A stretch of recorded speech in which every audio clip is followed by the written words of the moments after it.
I deal with trauma by joking Oh yeah, me too. That's why I converted to Judaism, is because I was like, oh, here's like a whole culture that is making memes out of their generational trauma. Okay, I'm in.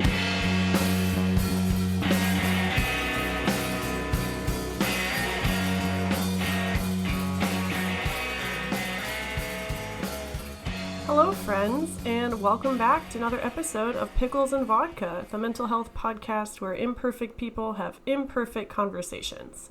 I'm Christina, your host, and before I proceed any further, I want to thank you to everyone who commented on my last episode in which I celebrated 3 years booze-free. I don't like to say sober because I am not sober in the traditional sense of the word. I still use cannabis and other drugs to cope with the misery and brutality of reality. But that's another podcast episode in and of itself. I really want to thank you to people who encouraged me and said that they think it's cool that I haven't had a drink in 3 years. I agree. I also think it's cool. I don't think that I'm better because I don't drink. I don't think I'm less of an addict. It's something I did for myself, not for anyone else, and I'm really fucking proud of myself. So thank you. Before I get to today's guest, I just wanted to get a few housekeeping things out of the way. First of all, if you have not answered my recent pickle poll, you still have a week to do so, and then I'll read your answers on next week's episode.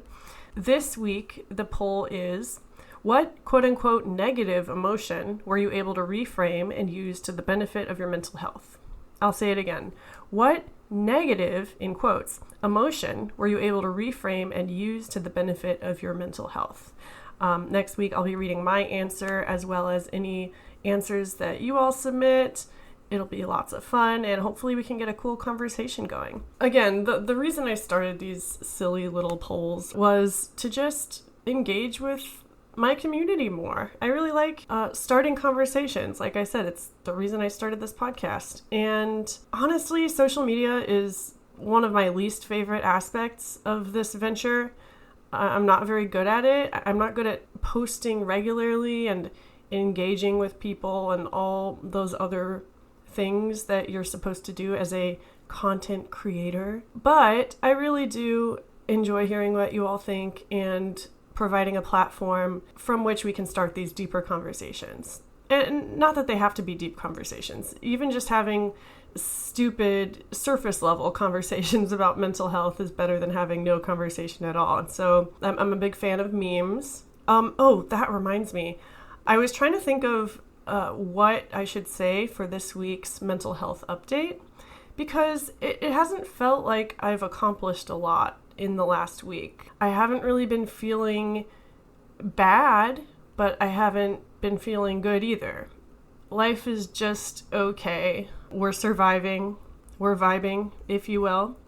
Whenever that happens, I feel kind of uneasy. Like, when is the other shoe going to drop? When am I going to have to be thrust into survival mode again?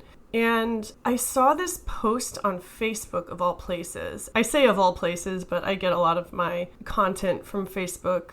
I'm embarrassed to admit it. But I saw this Twitter post that I want to read because it kind of made me feel better about not having anything to share. It made me feel better about just kind of being stagnant, if you will. So the tweet is from @VLonelyLulu, and it is: someone told me, whenever your life is feeling stagnant or as if nothing is happening, that means you're being given the time and space to heal and release the baggage that you cannot carry to where you're meant to go soon. And I haven't looked at that shit the same since. And I could really relate to that because my life does feel stagnant sometimes. And sure, that comes from being raised in a perpetual state of crisis. So when there isn't something chaotic happening, I feel like something's wrong, like something bad's gonna happen. But what if I looked at it differently? Like, nothing's happening, and that means I'm having the time and space to heal. It's kind of like a vacation, for lack of a better term.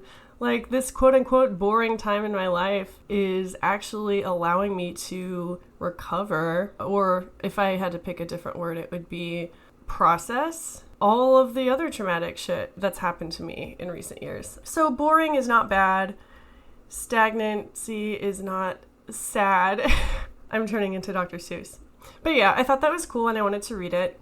Another thing I wanted to read for you this week is a review that my brother Andrew gave me for episode 81, While the Ink is Drying, in which I interviewed my friend Bianca about her breakup.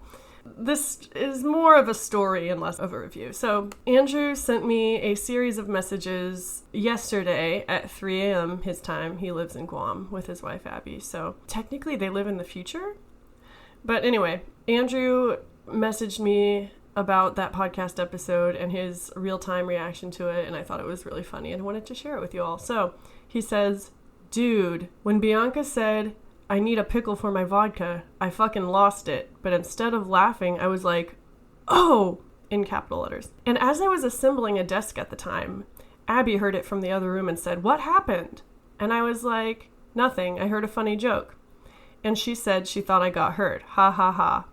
Looking back, I sounded kind of like Gandalf when Saruman knocked him on his ass, so I understand the confusion."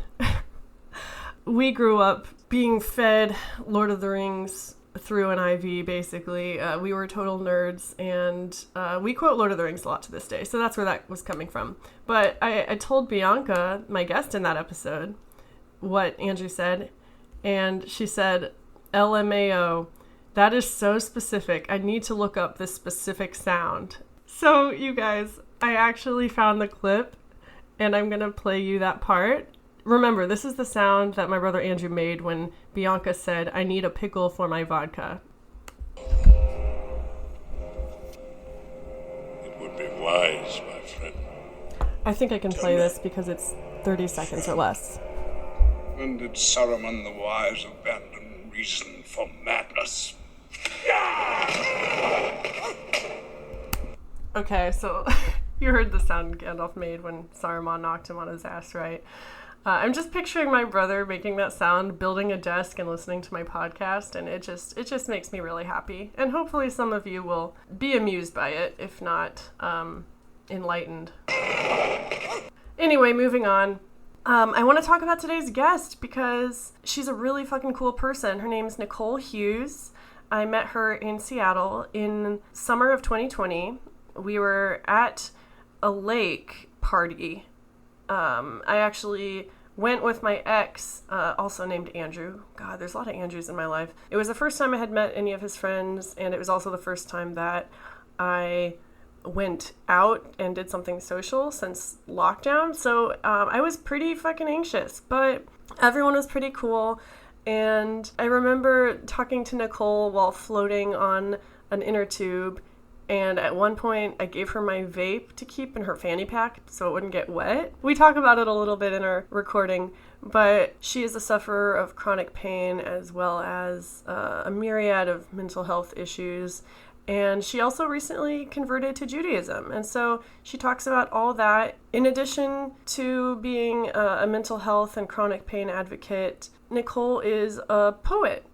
And I wanted to read one of her poems that she posted on her Instagram before I played our interview, because I think it's really beautiful and really captures what it's like to not just suffer from chronic pain, but just to be in a body and to feel trapped and doomed, if you will. And anyway, I just really like it, so I'm going to read it. So the title of this poem is just the number 3. I have come to be a symphony, percussive snap of knee, my hip a plucked string, ankles rolling as a timpani. My muscles ache in a mournful key, vibrating beneath my drum-taut skin, a note suspended in misery. A sharp intake of breath, pain, my conductor, marks the beat. I'll also read you the caption she wrote when she posted this poem because it's a great introduction to Nikkole and what she's all about. So she posted this to her writing Instagram at Write Words Like Stones. I'm realizing that the words those of us with chronic pain, fatigue, and illness have to describe our embodiment are inadequate in soliciting empathy from those who are able-bodied. Surely, if they knew the totality of it, the absoluteness of disability, they would reach out a helping hand. That is what I'm telling myself, at least, because the alternative, that they know and just do not care, is almost unbearable to consider. Honestly, that's the best introduction that I can think of for Nikkole, to fully capture the vulnerability and the bravery that she has, that I know her for. She has a way of words that is just so brutal and real and beautiful. She is eloquent as hell and hilarious, and I can't wait for you all to hear our conversation. So with that said, again, don't forget to answer the pickle poll on my Instagram, and also if you have thoughts on any of the stuff that me and Nikkole talk about, then let me know, and I might talk about them on the next episode. All right, enjoy. Hello. Hello. Oh, I guess I have to start my video now. I'm wearing a sports bra. It looks like I'm naked because the microphone is like right. I know. I mean, we're very spicy here on Pickles and Vodka. Did you not know? Handily. Every interview is nude. That's the secret twist. Every time you have a guest on, they're like, oh, okay. Yeah, that's a secret to my wild success. Mm-hmm. How are you doing today? I'm okay today. It's Saturday. Just vibing, existing. Yeah. I like the pink mirror behind you. It makes me very happy. Thank you. Yeah, I've tried to create an environment that is reflective of my personality. This is just my standard work setup. And so every professional meeting, I have Baby Yoda and Padme in the background. And listeners can't see this, that I'm nude and you have Baby Yoda in the background. This kind of reminds me of when we met, because I don't think I was wearing a top then either. We were on the lake. I was describing how we met to someone yesterday, and I said, oh, I met her on a lake. No, I said in a lake. I met her in a lake because I believe we were floating. Yeah. I mean, we met on land, and then you had me hold your vape and phone in my fanny pack because you were unprepared for deep sea diving. I forgot about that. Dude, I have a vape right now. It's covered in cat hair. Awesome. Yeah, it's quite awesome, is it not? So your name is Nikkole, but other than that, the listeners don't really know anything about you. And like we just said, we met in a deep sea adventure, and there was a fanny pack involved. But I don't know you that well either, and I'm really excited to chat with you today. Yeah, I appreciate you reaching out and having me on, and hopefully it's, I don't know, entertaining, infotaining to your listeners. Oh, I've never heard that expression before. I like it. Infotainment, that's a standard media criticism, Fox News, MSNBC, CNN, that's infotainment. Oh my God. The other day I went to the gym for the first time in 2 months. I paid $10 to Planet Fitness, and I'd never go. That's my deep, dark secret. But I happened to station myself in front of Fox News, and that was a big mistake. Yeah. I came close to just leaving. It was really depressing. Since I've stopped going out to public places, fortunately, my kind of incidental exposure to Fox News has radically decreased. So that's good. I love that for you. Yeah, quality of life improvement. Thanks, pandemic. Well, speaking of the pandemic, when we met, it was summer 2020.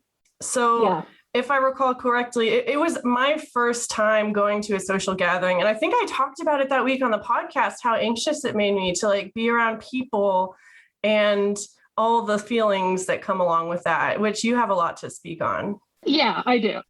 But it's funny that you say that, because that was also our first social gathering of that summer. And on the way to the lake, I get a text from my parents, and my parents were the only people I saw that summer, because I, trusted them to be COVID conscious, in a pre-vaccine kind of context. So I'd seen them the weekend before. This was like in August or late July, so first time I'd seen them since the shit hit the fan in early March here in Western Washington. So like I saw them, and then the next weekend we went to the lake, and I get a text from my folks on the way there that said my dad had been exposed to COVID at work. And this was before COVID tests were ubiquitous and you could just go to Rite Aid and get a rapid test. And so I'm sitting there in the car about to go see people for the first time, and I'm like, am I transmitting COVID? I'm gonna there was a lot of anxiety to go, going to see people. And fortunately, no one had COVID and we had a good time. But well, we were in Seattle, and that was kind of the epicenter of a lot of things having to do with COVID. Yeah, but that sense of ever-present anxiety over seeing people has not abated for me. I know it's abated for most people, but I'm still pretty much housebound and isolating. I'm immunocompromised, and I have been that's a term that I only started employing because of the COVID context, because I started having to articulate in language like, hey y'all, my body's a piece of shit to begin with, and if I get COVID, it's going to be a bad time. And then if I don't die, cool.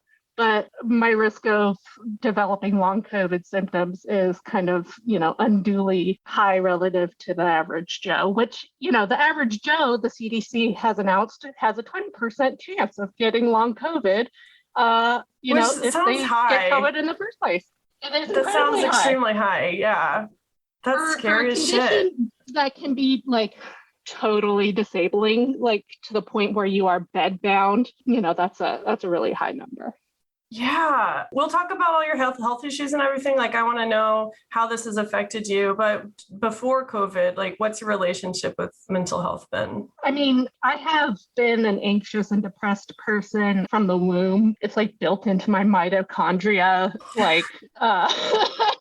descendant from, the original mother of my family line or whatever. But so I've always had mental health issues. I have not always articulated it as such. And most of that has to do with growing up just in the, 90s and early 2000s, where mental health, the popular culture understanding of mental health issues is absolutely still not it's imperfect, and there's still built-in stigma, but it is so radically different than what it was, even 15 years ago when I was a teenager. I've always been a high functioning, type of person. I have that type A air personality. Yeah, air quotes. And, was able to channel, that sort of vibrational energy into, as a kid, into school. And so I excelled at school, but then I suffered from, I was sexually harassed and assaulted as a child by my peers, and never got help for that. And so I've got kernels of trauma that over time just kind of snowballed into a pretty dense nugget of body image and sex health issues. But in addition to anxiety, I've also had major depressive disorder. The first time I thought about killing myself was when I was 14. And as a teenager, it was hard for me to articulate kind of the depth of that despair, because doing so in my particular family context was fraught. My parents both have mental health issues of their own and didn't have the tools to deal with their own issues while I was a child. So of course, they're not going to be equipped to help their children, That's my deepest, darkest fear, by the way. And one of the reasons why I'm never having kids. Yeah. I was just going to say the one time I did talk to my parents and was hey, something's not good in my brain space here, parents. My mom took me to a doctor. I was a military dependent. My dad was in the Air National Guard for Washington State. And so, we went to the military healthcare system. Yeah, same. So, it's like absolute garbage. But I go and I see a doctor and I like talk about what I'm feeling and experiencing. And he's like, you know what helps me? Reading the Bible. Stop. And I was like, what the fuck? I wasn't expecting you to say that. That is kind of flabbergasting, actually. Yeah, so that was like the first, and then for like a decade, the last time I sought treatment for mental health issues. Yikes. I was like, don't blame you. Even as a teenager, I was like, I'm pretty sure I tried to read like an extreme teen Bible, because also like that's a whole area of my like psychic development is Memory issues with unlocked. religion. Oh my God. That's so crazy. What was your family religious? No, we weren't religious. We were agnostic, but like my parents were very much, we are agnostic, but we support you children if you want to like explore that. My mom is a lapsed Catholic, so, has very strong feelings about institutionalized religion. And so, but like as a kid, with anxiety, depression, and like social issues, I tried every which way to like fit in with my peers. And part of that in the specific context I grew up in was trying to become Christy, because like the cool kids were Christy, and we're all in the same youth group, and went to Bible thumping summer camps and shit like that. And I was like, well, what's this magic sauce that you guys are getting that I'm not getting? And so like, I dabbled in, Christianity as a teenager, like totally unguided, flailing as you do when you're 15 and trying to figure things out. But then like, once I had that experience with that doctor, I was like, this is bullshit. And that pretty much ended my explorations in Christianity. That's crazy. We had pretty much polar opposite experiences, because I grew up extremely uncool and Christian as fuck. So this is very interesting for me to hear. So 14, you decided you didn't want any of this. How did you deal with your mental health after that? Like, where did you even go from there? I mean, I didn't. Pretty much untreated, like really severe mental health issues. Basically until I started taking medication for my chronic health, like my physical health issues. Then, I started, and that wasn't until I was like 25. What do you think? This is kind of a tangent, but what do you think about people who kind of separate mental and physical health issues? Because I kind of see them as totally intertwined, especially with the state of U.S. healthcare. It's just total anxiety and pain all the time.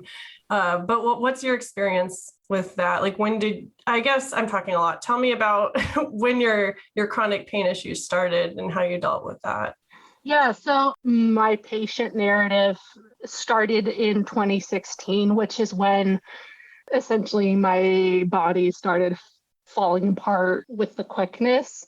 But I have started reevaluating that narrative in the time of COVID, because, for a long time, I didn't know what was wrong with me. And for almost 2 years, doctors were like, you're anxious and depressed. And I'm like, dude, I have been anxious and depressed my whole life.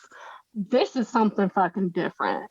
I was gaslit like continuously by the medical system, and I was put on imipramine, which is like a horse tranquilizer of a SSRI. And I was like, this is making me feel worse. So is there like something else? And it wasn't until I was diagnosed with fibromyalgia in 2017 that I was prescribed Cymbalta, which is an SNRI. So it's a different class of antidepressant, anti-anxiety medication than like say Zoloft, which is an SSRI. So Cymbalta is prescribed frequently for both generalized anxiety disorder and for chronic pain.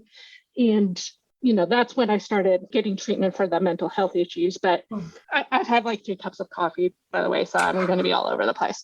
Love it. Yeah, so like for a long time, I had the sense of like one day I was healthy and the next day I wasn't. But when I go back to my medical records and like my journals and like frankly my social media posts, because I've used social media as sort of like a public journal, pretty much from the get-go, I realized that, so in college I went to Washington State University, and I was there from 2009 to 2013. So I was there during swine flu, and WSU happened to have like the biggest outbreak of swine flu in a college setting, like during that pandemic.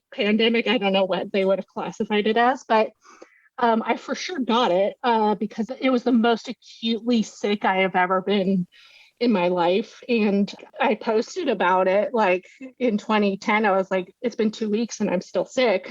And that was the end of the semester. And so I basically spent the whole summer recuperating from swine flu. And then I felt better. But then the following winter, I started having like these really painful blisters on my hands and my feet. And like I started having gastrointestinal issues for the first time, like in my life, after being like, frankly, a very regular pooper. Isn't that fun? Don't you just love that? Yeah. Love life's little surprises. In retrospect, a bunch of like little symptoms popped up between when I got sick with swine flu in 2010 to when my body fell apart in 2016. I just didn't have like a context for piecing it all together, and no doctors were helping me. Yeah, why would you have a context? Yeah, because before COVID, it's like you get sick with a virus and then you get better. That was the narrative. There was no common understanding. And there's so much we don't know too. Yeah. You're a prime example. Yeah. I've considered myself mentally ill, from basically birth, but then I have been chronically ill from a physical perspective since 2016. And your question before I started rambling was about the relationship between the two, mental and physical health. And I think they are absolutely interconnected, but there is a hesitancy in the disability and chronic illness community to talk about the extent to which they are interconnected, because so much of the dominant medical narrative at this time wants to dismiss us as being like psychosomatic, like, oh, you're only experiencing physical pain because you just need to like listen to the Calm app and like meditate about it. Do some yoga. Yeah, that's a huge pet peeve of mine. And not just because I can't afford more apps. Yeah. So this happened 2016. What kind of support did you have at the time? Or like what did you think was going on? So like the kind of like catalyzing sequence of events was my husband and I, we got married in spring 2016 and bought a house. And when we were moving into the house, I spent like a whole weekend painting interiors of the house. And in retrospect, I should have like had a respirator or something, but I wasn't even 26. I was 25. I'm just painting the house, dude. Yeah. Let me hang out with some pizza and like, as one does, until the end of the weekend when I had intense burning nerve pain in my feet, to the point where I could not put pressure on them. And I was like, this is fucking weird. And that lasted for a week. And then I started spontaneously vomiting at work. And I was like, this is weird. Yeah, just a little bit. So I went to urgent care and had a bunch of blood tests done. And then, they gave me an IV. And like my blood test came back like super fucking weird. Like my white blood cells were off the charts, and a bunch of different like indicators of something systemically wrong came up. And then I was told, oh, you're probably just dehydrated. Oh, fuck that. And then I never got better. And so then I was like, well, I'm not getting better. So what's wrong with me, doctors? And they were like, I don't know. You're an otherwise healthy 26-year-old. We don't know what to do with you. And so I Okay. basically, it became a part-time job trying to figure out what was wrong with me. And financially, I'm sure that was a huge stress on you too, on top of Yeah, everything else, you know. It sucks that we have to think I about it that way, but unfortunately, that's the first place my mind goes. yeah, I was disproportionately lucky compared to the average, like disabled and chronically ill, and frankly, even healthy person with, the occasional illness because I had a job with the state that gave me consistent health care. And so, Nice. like, once I paid out my deductibles, it wasn't a huge financial strain because I never had to be hospitalized or anything like Okay. that. We don't have to talk about finances. It's just, America. No, yeah. I mean, it's a major consideration, especially for me now, trying to come to terms with the sense that I am, 31 going on 32, and I am not going, like, I know, like, on a intrinsic level that I'm not going to be able to work for much longer with the current pace of decline that I'm experiencing. And so it's like I'm fortunate that I have been able to like keep a job, a full-time job in the first place. Mm-hmm. And I'm able to now begin saving up for like that inevitable future when I can't work. And it'll just be like my husband, who is an underpaid public school teacher. So it's like I'm saving up for a time that is in the near to medium term future, at some point that savings reservoir is going to run out. Like, Yeah. and then It's fucking depressing and scary because, yeah. I mean, it sounds like it's escalated relatively rapidly. And I can only imagine that your mental health has continued to suffer too. Oh yeah, for sure. Like I have been pretty consistently like suicidal for the past 18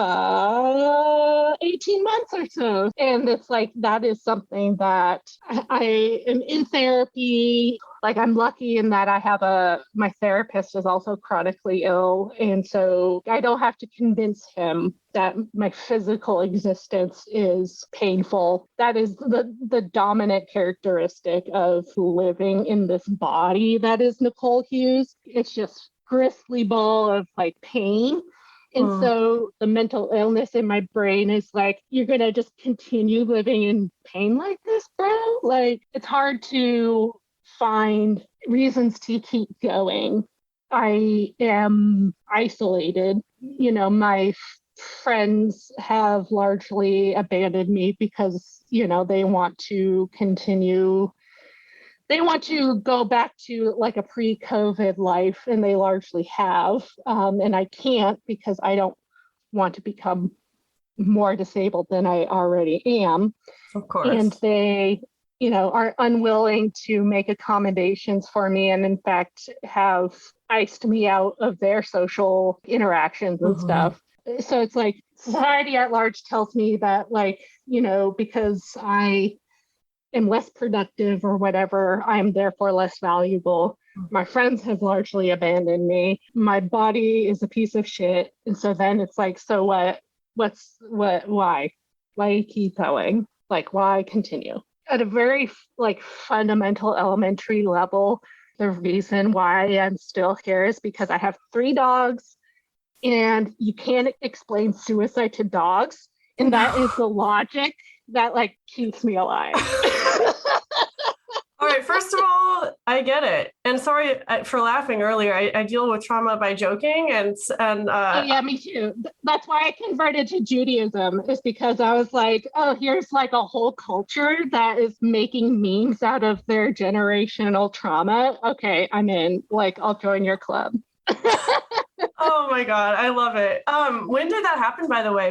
You don't have to talk too much about it if you don't want to, but because I think you were in the process of converting when I met you, right? Yeah, I've always been kind of, as I said, interested in religion. And in my youth, I pursued Christianity just because that was the dominant like milieu. But I've always, had an intellectual curiosity about religion and like philosophy and shit like that. And when I was young, I actually and I have a notebook I love it.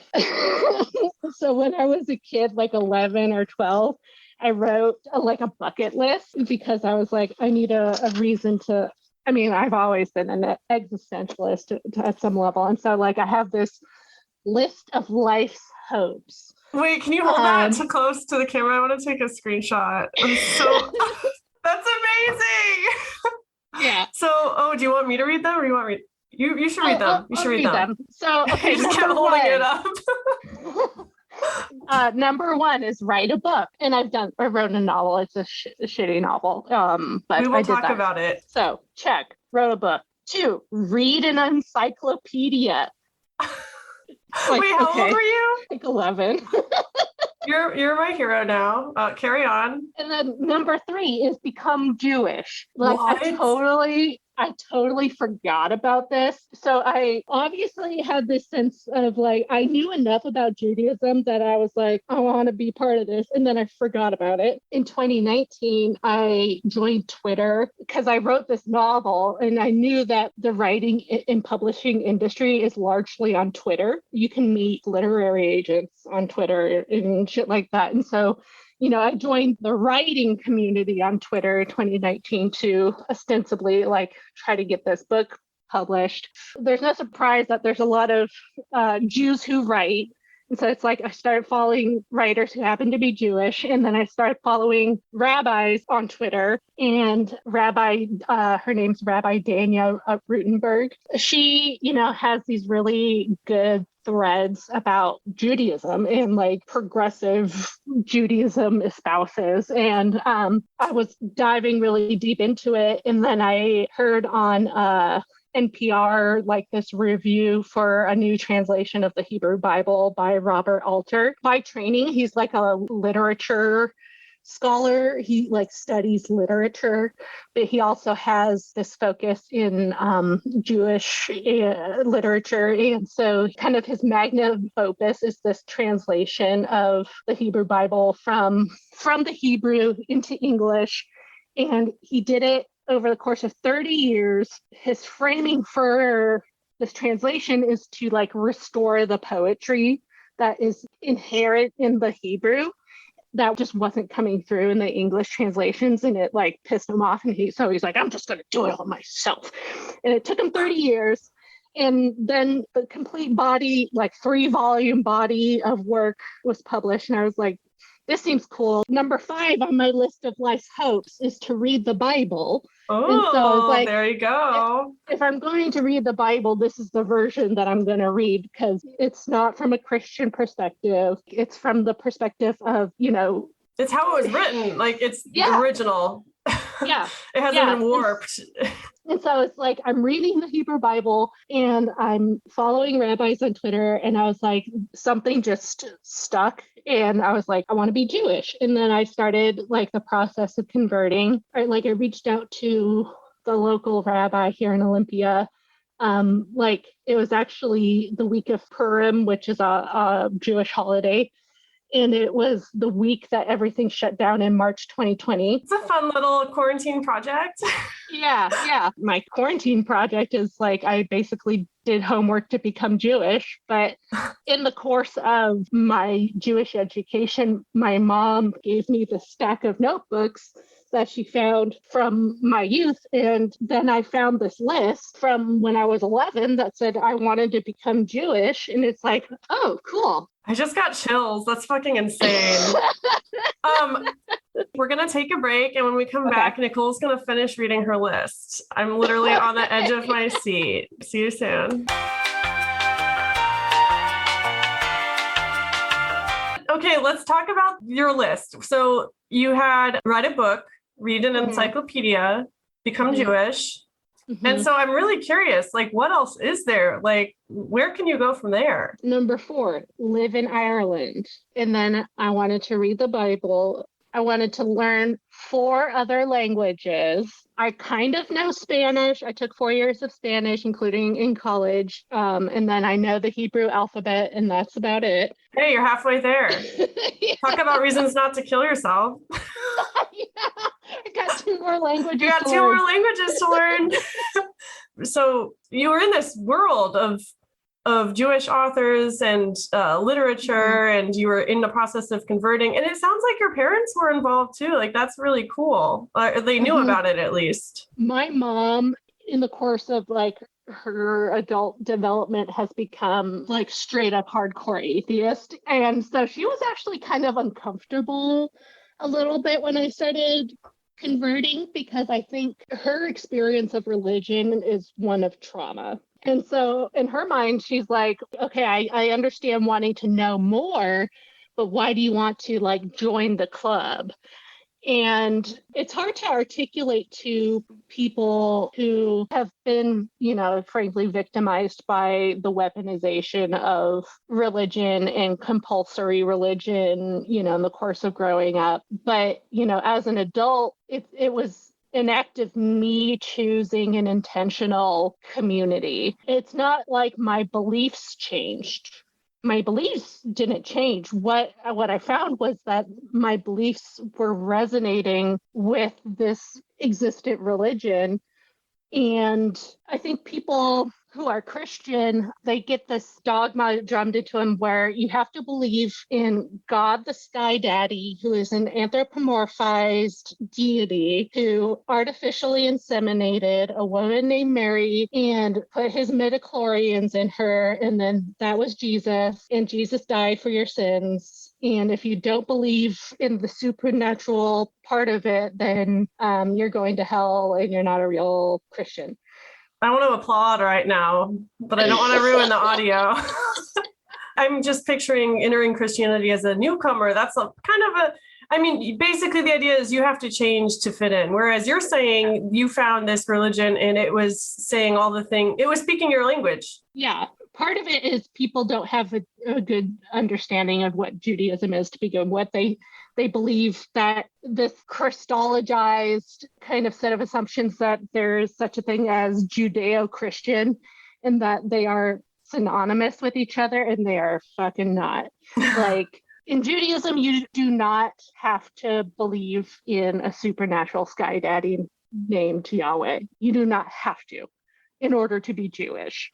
In order to be Jewish, you have to enter into basically a social contract between yourself, other Jewish people, and then humanity and life at large, where you're saying I accept certain responsibilities as a human actor in the way I'm going to engage with the world. And entering into that covenant is what makes you Jewish, not what you believe. That's so fascinating to me. Yeah. How has converting affected your relationship with your pain, if any, or your mental health? I mean, well, earlier we were talking about pain, and I was going to ask whether your relationship with pain has changed over the years, because for most people like myself, pain is something that I experience occasionally, but I try to make it go away as fast as possible with however means possible, but it's not something I live with 24/7. And also there's that narrative that, pain is not an enemy, or pain is natural. I don't know what I think about this. It's just things that I've been hearing in the last few days. I think I read an article or something. So it's interesting that you're here now to talk about it. I don't know. Does any of that make sense? Yeah. In pain, my relationship with pain, it has changed and shifted. I would experience as a young person, I have endometriosis. And so my menstrual periods have always been hellacious, but there was pain and then there was not pain. And becoming chronically ill to the point of disability, where chronic pain is a symptom, pain is the norm for me now. I am always in pain. And what I've realized is that the way I deal with it, aside from, the pharmacological solutions that I seek, including cannabis, I include cannabis as a pharmacological treatment. But the way I deal with it is by dissociating. And in Judaism, there are two different schools of thought. There increasingly is this emphasis on embodied Judaism and embodied ritual. A lot of it is what the secular culture calls mindfulness, where you become just more aware of your physical self and how you relate to, physical reality. But for me, I'm like, I want to escape physical reality, y'all. And so I don't want to be mindful. There's also this intellectualized Judaism where it places the emphasis on the non-physical self and what is the nature of self? Do we have a self that is beyond and supranatural to our atomic existence? And I think, yes, I now believe that there is a metaphysical state of consciousness that when we are born into these physical bodies, we are divorced from, and then physical life is just an effort to return to that until we die, and then we become one with the force or whatever.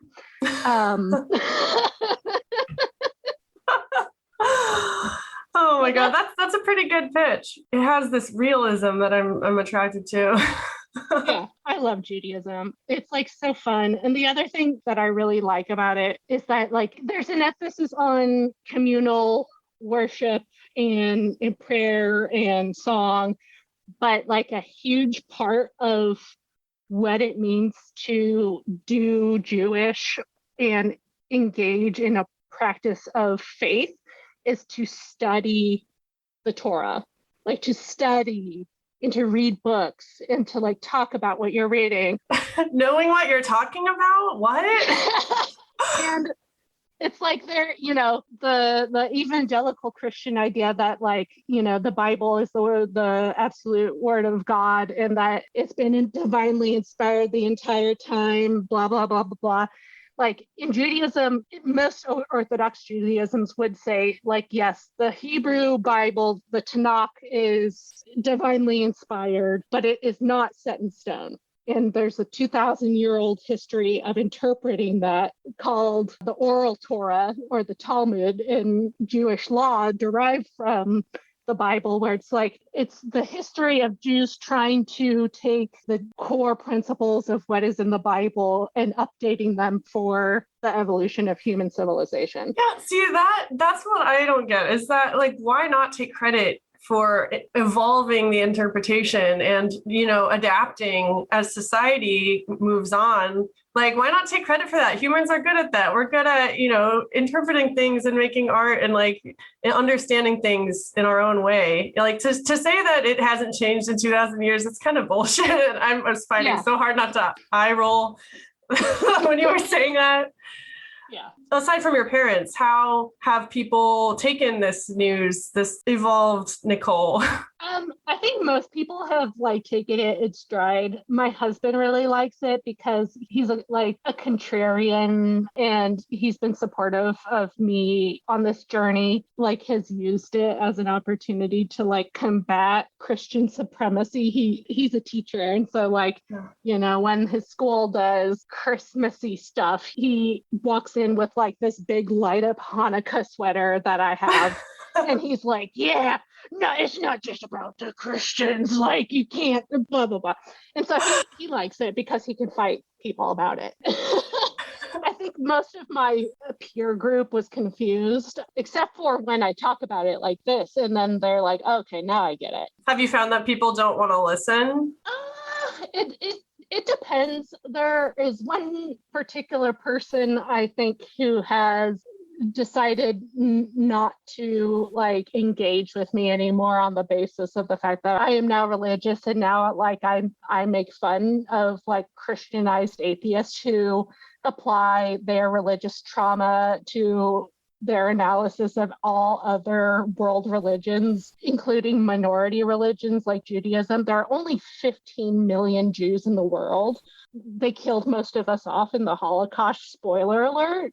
Dude, I fall into that category though. Like I have to fight really hard not to judge people who are religious because of my Christian upbringing. I kind of had a come to Jesus moment, pun intended, where I was just like, Christina, you're just as bad as them. And it's not an excuse, but I guess I get where that's coming from. And it's like, when atheists want to fight and they bring up like examples of extremism within Judaism, they bring up the abuses that happen within like Hasidic Jewish communities. And it's like, yeah, that extremism happens because it happens in all human. Yeah. Like it's a function of being human. You're going to have people whose primary value is the system of control, and they're going to impose that upon, everyone within their sphere of influence.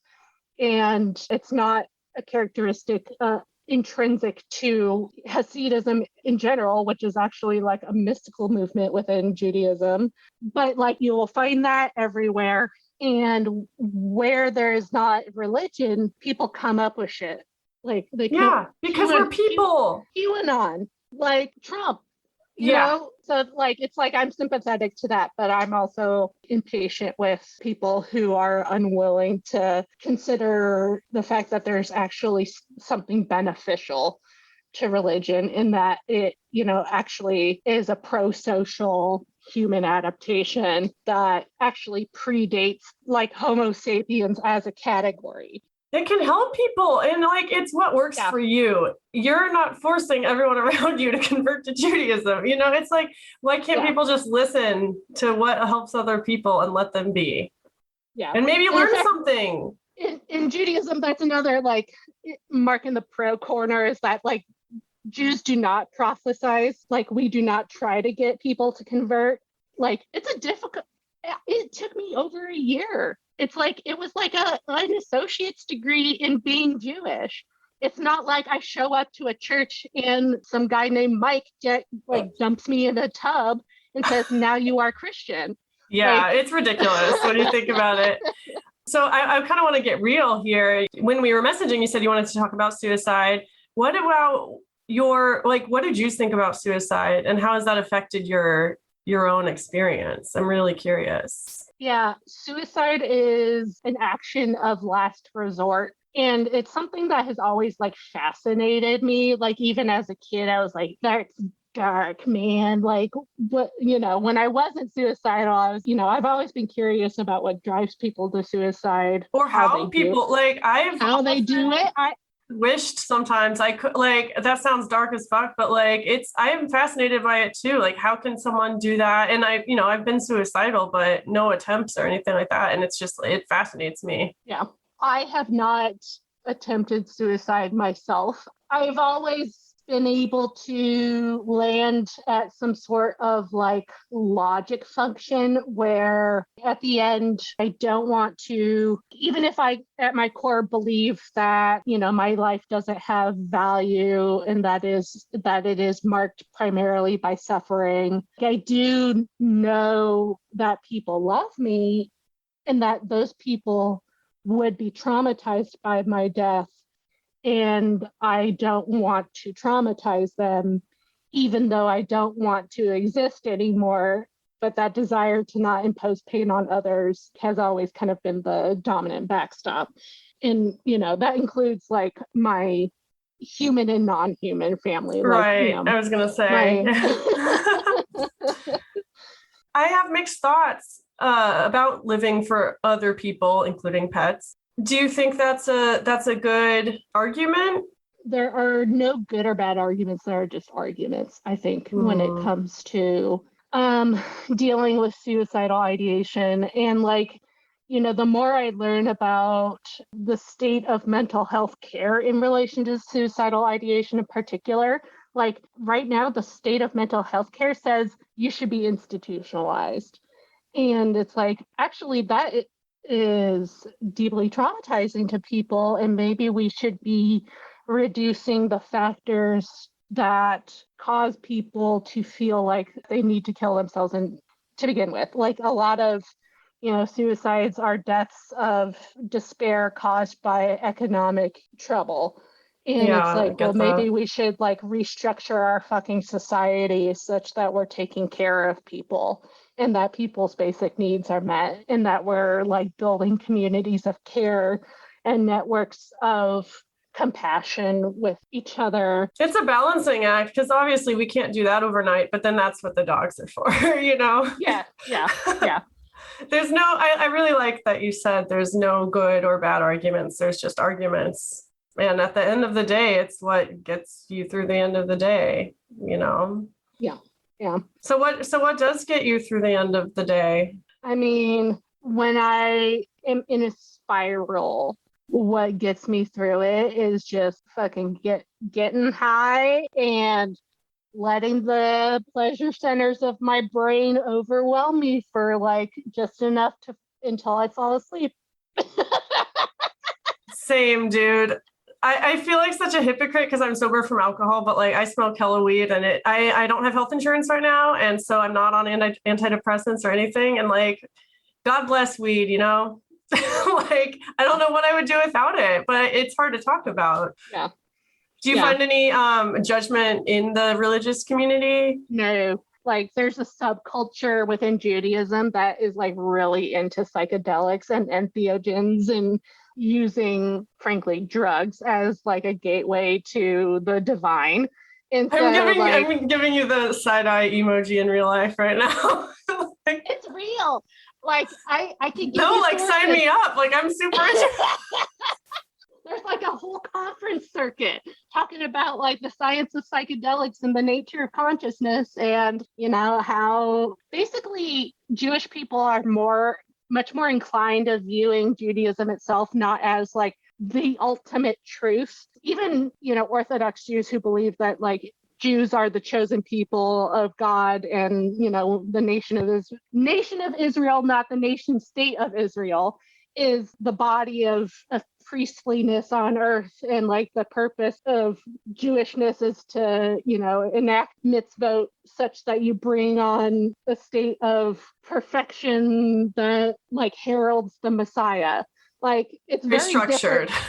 Yeah. Even those people. Like, it's very different from like the Christian sense where like things have to get really bad before Jesus comes again. In Judaism, it's like I'm waiting. Things have to become really good before the Messiah will come to begin with. And so wow, that's actually kind of revolutionary when you think about it. Yeah. If we want to be liberated from this plane of existence, what we have to do, like first and foremost, is love each other. So there's a body of Jewish people who are like, psychedelics, they are a pro-social tool. You really love other people, man, when you're on drugs. Sometimes. And I mean, sometimes. Other times, like, you're, you know, deeply paranoid and, like, everything's out to get you. But, you know, it's a tool like anything else. And, exactly. It's not good or bad. It just exists. And if it helps us, why not use it? Yeah. Wrapping up, I want to talk about your writing because I know that you have started a new venture recently, and I've read some of your poetry. I'm going to read one in the intro to this, but I'm not going to tell you which one. But do you want to do a little plug, talk about how that has helped you on your journey? Yeah, I guess like if I have anything to plug, it's my Instagram page where I'm like posting shit. I have a Patreon that I am guilty about because I don't like, my productivity is not such that I have like patron specific content, like aside from what I publicly post. But shout out to like the 3 people who give me $1 a month on Patreon. But the Instagram page is at Write Words Like Stones. A lot of things in my life right now relate back to Judaism. And like that relates to the Jewish practice when you visit a gravesite, you don't bring flowers, you bring stones, and you place stones on, you know, whoever you're visiting's headstone, because stones are a symbolic sort of like tethering of the memory of that person to this plane of reality. Another explanation is that like stones, they last longer than flowers. Flowers fade and die, but a stone will last millennia. For me, you know, writing is a way of tethering myself to this plane of reality. Which is hard, especially if you have mental health issues and dealing with suicidal ideation and chronic pain. It's fucking hard. Yeah. Writing it's the only thing I want to do with my life. I wish I could get paid for it. I wish I didn't have to do capitalism. Like if I was a trust fund kid, I would just write all the time and The novel I wrote was a science fiction novel about a woman who gets abducted by aliens, because I'm really into UFOs. And I write poetry. I write personal essays. I will vomit words on a page about pretty much anything. Is there anything that you wish people knew about chronic pain or about your experience that you find it really hard to convey? Yeah, I mean, I've been screaming into the void for the past 2 years about people taking COVID seriously, and it's not enough to get fully vaccinated. That is important. It's like the first line defense against hospitalization, serious acute illness, and death. But as we saw with the Omicron wave, 40% of the deaths from Omicron were among people who were fully vaccinated. If you are fully vaccinated, that only reduces your risk of getting long COVID by 15%. So I say to folks, if you do not want to run the risk of getting long COVID and becoming permanently disabled and miserable like I am, you should wear a fucking mask everywhere you go, regardless of who you are with. And that is the simplest way we can get a handle on this and prevent further surges. And it is a massive failure of the Biden administration that he has abdicated all responsibility for providing any leadership on this. So that's kind of like my final plug is if you don't want to be like me, wear a fucking mask. What if I wore a mask with your face on it that said that? Yeah, even better. No, I mean, it sucks. Life is never going to go back to the way it is, but a lot of us still live in denial. Like we've been traumatized, and it's hard to accept that, we're not going to go back to that place, and things are going to get worse if we don't keep working at it. And that's really hard for some people to hear. Just try to think about other people. At the end of the day, just try to think about people outside of your limited bubble of experience. Like, not everyone is as healthy as you might be, and also your health can be taken away overnight. Yep. Oh, man, I'm all worked up now, but you did your job, I guess. No, I really love this. And thank you so much for being vulnerable and coming on to talk. It means a lot. And it's good to see your face. Yeah, it's good to see you. It's good to talk to you. I'm glad we've kept in touch. And that sometimes some connections transcend voice. So yeah. Oh yeah. We met through my ex. I feel like I mention him every other episode or so. It probably annoys my current partner a ton, but we're still friends, I know. I love everyone that I met through that relationship, and you're one of the people I still keep up with, and it's so great. Well, I appreciate you having me on and giving me leeway to fucking yak my mouth off. I'm really glad that you're alive to talk your fucking mouth off. Please stay that way. You know what? As long as I have 3 dogs, chances are if I die, it'll not be by my own hand. All right. But yeah, do you have anything to say to listeners in farewell? Take care of yourself.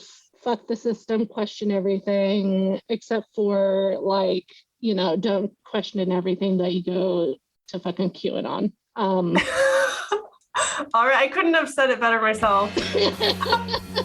Bye. Bye.